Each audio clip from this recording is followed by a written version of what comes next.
부추전 한 장을 앞에 두고 이런 질문을 해본 적 있으신가요? 이 부추 정말 한국 채소일까요? 너무 익숙해서 오히려 의심하지 않았던 채소들이 있습니다. 김치에 들어가고 국밥 옆에 묻혀 나오고 삼겹살에 곁들이고 봄이 되면 겉절이로 밥상을 깨우는 것들, 부추도 그중 하나입니다. 그런데 원산지를 따라가 보면 이야기가 살짝 뒤집힙니다. 부추는 한반도에 깊이 뿌리 내린 채소이지만 지금 확인 가능한 식물학 자료만 놓고 보면 한반도 원산이라고 단정하기는 어렵습니다. 오늘은 부추의 이동사를 따라가 보겠습니다. 중국 내륙의 한 지역에서 출발한 것으로 보이는 이 향긋한 잎채소가 왜 동아시아 전역으로 퍼졌는지, 조선의 밥상과 제사상에는 어떻게 올라갔는지, 그리고 왜 사찰 음식에서는 오히려 피해야 할 채소가 되었는지 살펴보겠습니다. 부추는 작지만 그 안에는 원산지와 이동, 음식 문화와 종교, 농업 경제가 한꺼번에 들어 있습니다. 먼저 이름부터 정리해보죠. 우리가 부추라고 부르는 식물의 학명은 알리움 투베로숨입니다. 알리움은 마늘, 파, 양파가 들어가는 식물무리입니다. 그러니까 부추는 잎이 얇고 부드러워 보여도 사실 향이 강한 파속 식물입니다. 영어권에서는 갈릭 차이브, 즉 마늘 향이 나는 차이브라고 부르기도 합니다. 이 이름만 봐도 부추의 성격이 보입니다. 부추는 채소이면서 향신료이고 반찬이면서 약처럼 여겨진 식물이었습니다. 그럼 부추의 원산지는 어디일까요? 가장 구체적인 자료 중 하나인 중국 식물지 자료는 부추의 원산지를 중국 산서성, 서남부, 그 중에서도 영제현 일대로 적고 있습니다. 산서성은 중국 북부 내륙에 있는 지역입니다. 황토고원과 황하가 이어지는 농경과 이동의 역사가 오래된 공간이죠. 다만 여기서 조심할 점이 있습니다. 모든 자료가 딱 한 점을 찍듯 말하는 것은 아닙니다. 국제식물 데이터베이스에서는 부추의 원산 범위를 북중국과 서히말라야 쪽으로 더 넓게 잡기도 합니다. 또 한국과 일본, 동남아, 유럽, 북미 등은 도입된 지역으로 분류하는 경우가 있습니다.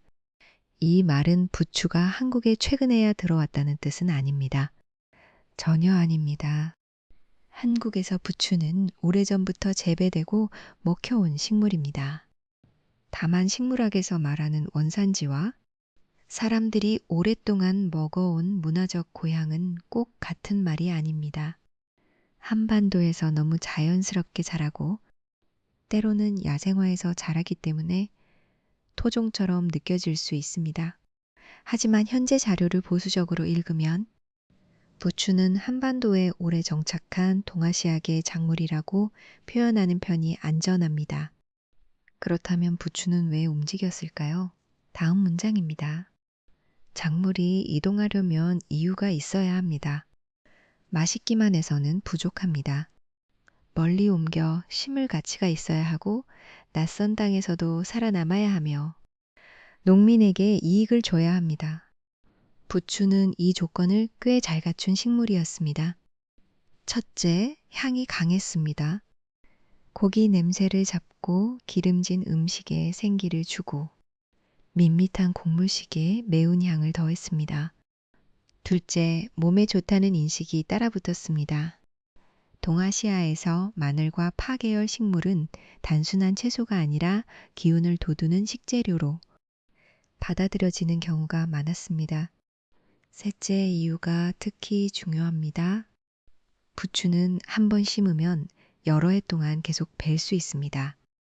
농촌진흥청 자료를 보면 부추는 한 번 파종하면 평균적으로 4년에서 5년 정도 다시 심지 않고 수확할 수 있고 1년에 여러 차례 수확이 가능합니다.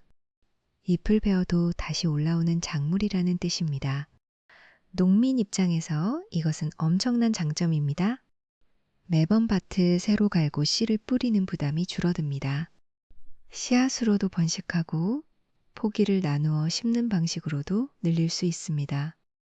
그러니 부추는 국경을 넘고 마을을 건너 이동하기 좋은 식물이었습니다. 부추의 이동은 거창한 정복의 행렬이라기보다 씨앗 주머니와 부엌의 기억을 따라간 이동에 가까웠을 겁니다. 누군가가 먹어보고 가져갔고, 누군가가 약재처럼 심었고, 또 누군가가 봄철 별미로 밭 한쪽에 남겨두었겠죠. 그렇게 부추는 중국을 중심으로 한 동아시아 농경 문화 속에서 오래 자리를 잡았습니다. 현대 연구들은 중국에서 부추 재배가 3,000년 이상 이어졌다고 정리하기도 합니다. 고대 문헌 하나로 모든 것을 증명하기보다는 긴 재배 전통을 가진 작물로 이해하는 편이 좋겠습니다. 한반도에서 부추가 확실히 모습을 드러내는 장면은 조선시대 기록들입니다. 조선 후기 농서인 색경에는 여러 채소 재배법이 정리되어 있는데 그 안에 부추 재배도 포함됩니다. 농서에 실렸다는 것은 단순히 산에서 보이는 풀이 아니라 사람들이 의도적으로 심고 관리하던 작물이었다는 뜻입니다. 부추는 밭 한쪽에서 자라고 봄이 되면 가장 먼저 식탁에 올라오는 채소 중 하나였을 가능성이 큽니다. 겨울을 지나 몸이 무겁고 입맛이 없을 때 강한 향이 푸른 잎은 그 자체로 계절의 신호였을 겁니다. 부추는 조선의 의례와 음식 기록에서도 흥미롭게 등장합니다. 봄철 새로 난 채소를 조상이나 신에게 먼저 올리는 천신의 재료로 언급되기도 하고 부추김치, 부추를 넣은 죽 같은 음식으로도 전해집니다. 구채라는 이름도 쓰였습니다. 구채죽은 부추를 넣은 죽입니다. 죽은 부드러운 음식이지만 부추가 들어가면 향이 살아납니다. 그래서 부추는 단지 매운맛을 내는 곁들이가 아니라 계절과 몸 상태를 연결하는 식재료로 읽을 수 있습니다. 봄의 기운, 향신채, 회복식 이 세 가지가 부추 안에서 겹칩니다. 그런데 여기서 아주 흥미로운 반전이 나옵니다. 부추는 민간 밥상에서는 이렇게 친숙했지만 불교 사찰 음식에서는 피해야 할 채소로 여겨졌습니다. 사찰 음식에서 말하는 오신채가 있습니다. 마늘, 파, 부추, 달래, 흥것처럼 향이 강한 5가지 채소를 가리킵니다. 전통적으로 이런 채소들은 수행자의 마음을 흩뜨리고 욕망을 자극한다고 보아쓰지 않았습니다. 그러니까 같은 부추가 어느 집 밥상에서는 봄을 깨우는 귀한 나물이고 어느 산사에서는 수행을 위해 멀리해야 할 향이었던 겁니다. 이 대비가 부추를 더 흥미롭게 만듭니다.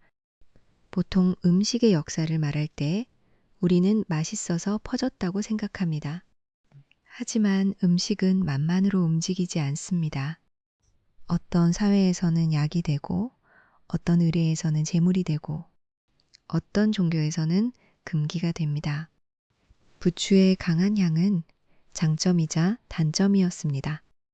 바로 그 향 때문에 고기와 밀가루 음식에 잘 어울렸고 바로 그 향 때문에 수행의 밥상에서는 배제되었습니다. 부추의 역사는 향이 가진 사회적 의미의 역사이기도 합니다. 이제 시간을 훌쩍 건너 현대 한국으로 와보겠습니다. 오늘날 부추는 마트 한쪽에 조용히 놓인 채소처럼 보이지만 일부 지역에서는 중요한 지역 경제 작물이 되었습니다. 경기 여주의 양동부추가 대표적인 사례입니다. 1990년대 이후 농가들이 장목반을 꾸리고 친환경 재배와 공동출하, 브랜드화를 추진하면서 부추는 지역 이름을 단 상품이 되었습니다. 예전에는 밭 한쪽의 향신채였던 식물이 이제는 포장과 유통, 지역 이미지와 연결된 농산물이 된 겁니다. 기계화도 중요한 변화였습니다. 부추는 잎이 가늘고 부드러워 수확과 묶음 작업에 손이 많이 갑니다. 그런데 결속기, 파종기, 수확기 같은 장비가 보급되면서 노동 부담이 줄고 생산성이 올라갔습니다. 충남 서천 같은 사례에서는 부추가 여러 해 반복 수확 가능한 소개되었고 기능성 식품 개발과도 연결되었습니다. 여기서 우리는 작물 이동의 마지막 단계를 봅니다. 처음에는 씨앗과 포기 나누기로 이동하던 식물이 현대에는 브랜드와 기계, 연구 개발을 타고 이동합니다. 부추의 세계 이동도 생각보다 넓습니다. 부추 계통 식물은 적어도 18세기 중반 이전 유럽 원예권에도 들어간 흔적이 있습니다. 오늘날에는 아시아뿐 아니라 유럽과 북미 여러 지역에서도 재배되거나 도입 식물로 분류됩니다.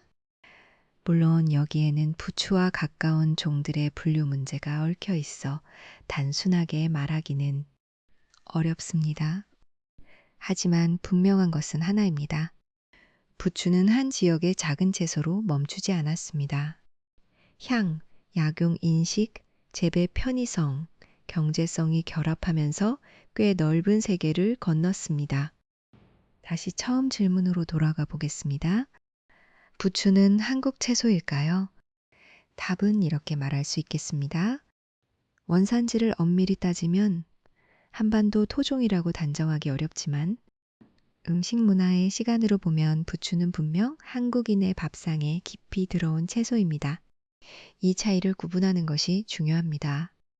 원산지는 식물의 출발점을 묻는 질문이고 음식 문화는 사람들이 그 식물을 어떻게 받아들여 자기 삶에 넣었는지를 묻는 질문입니다. 부추는 출발점보다 도착한 뒤의 삶이 더 긴 채소입니다. 그러니 다음에 부추전을 먹거나 국밥 옆 부추 무침을 볼 때 그 잎을 조금 다르게 보셔도 좋겠습니다. 그것은 단순한 반찬이 아닙니다.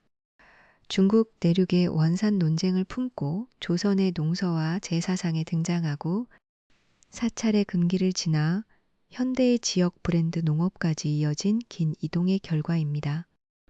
부추 한 줄기는 작지만 그 안에는 사람들이 식물을 옮기고 길들이고 의미를 붙여온 시간이 들어 있습니다. 오늘의 한 문장입니다. 부추는 한 곳에서 태어난 채소가 아니라 오래 이동하며 여러 밥상에서 새 고향을 얻은 채소입니다.